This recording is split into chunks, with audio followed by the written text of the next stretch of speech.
The country remains gripped by grief following the killing of 4 children at Ggaba Early Childhood Development Center last week. Have mercy, Lord. Today, friends, families, religious leaders and government officials gathered at Ggaba Community Church to pray and pay tribute to the young lives lost. The emotional service drew different people. Grief was evident, with parents and relatives overwhelmed by sorrow, some breaking down as tributes were read and prayers offered. Now what we're going to do, we're not going to allow our children to go back in that building. In the next few months, even before we put up a building, we're going to put a memorial there. There's going to be a garden there, so that this will be a memory of the beautiful souls. Friends and family are now demanding swift investigations, saying they need answers to the many unanswered questions surrounding the incident. We respectfully request that the relevant authorities expedite the investigations into this incident, so that justice and can be served. Following the tragedy, on Friday last week, the Ministry of Education ordered the immediate closure of 3 institutions run by Ggaba Community Church. However, mourners today appealed to the government to reconsider the closure of the 2 schools, citing disruption to learners. We also pray and trust that appropriate measures will be taken to ensure that over 800 pupils and students of our schools are able to safely resume and continue with their studies in a secure and a supportive environment. Now, State Minister for Youth and Children Affairs, Balaam Barugahada, revealed that government has revised the earlier directive regarding closure of schools and the 2 schools will reopen.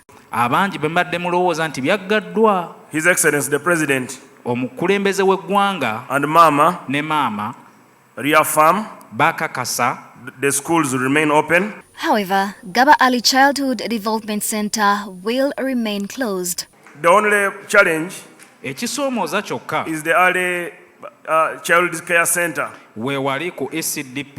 That one we shall talk about it. It's still a crime scene. But also we need to make a few changes to secure the children before it is reopened.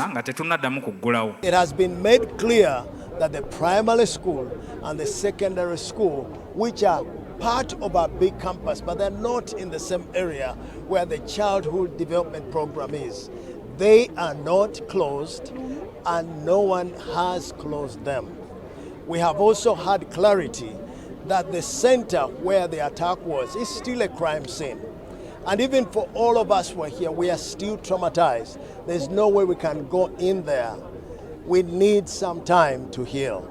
During the sermon, Pastor Joseph Selwada challenged the judiciary to set a precedent with this case through how it handles the case. He says this is the moment for government to demonstrate its commitment to justice. If there has to be a record case in the history of the judicial system of this country, it has to be now. This man should be in court on Tuesday, tomorrow, judged the same way and then given punishment as we desire, not what you want. Principal Judge Jane Abodo said the case will be handled this week. I think, my Lord, we are going to handle that case within this week.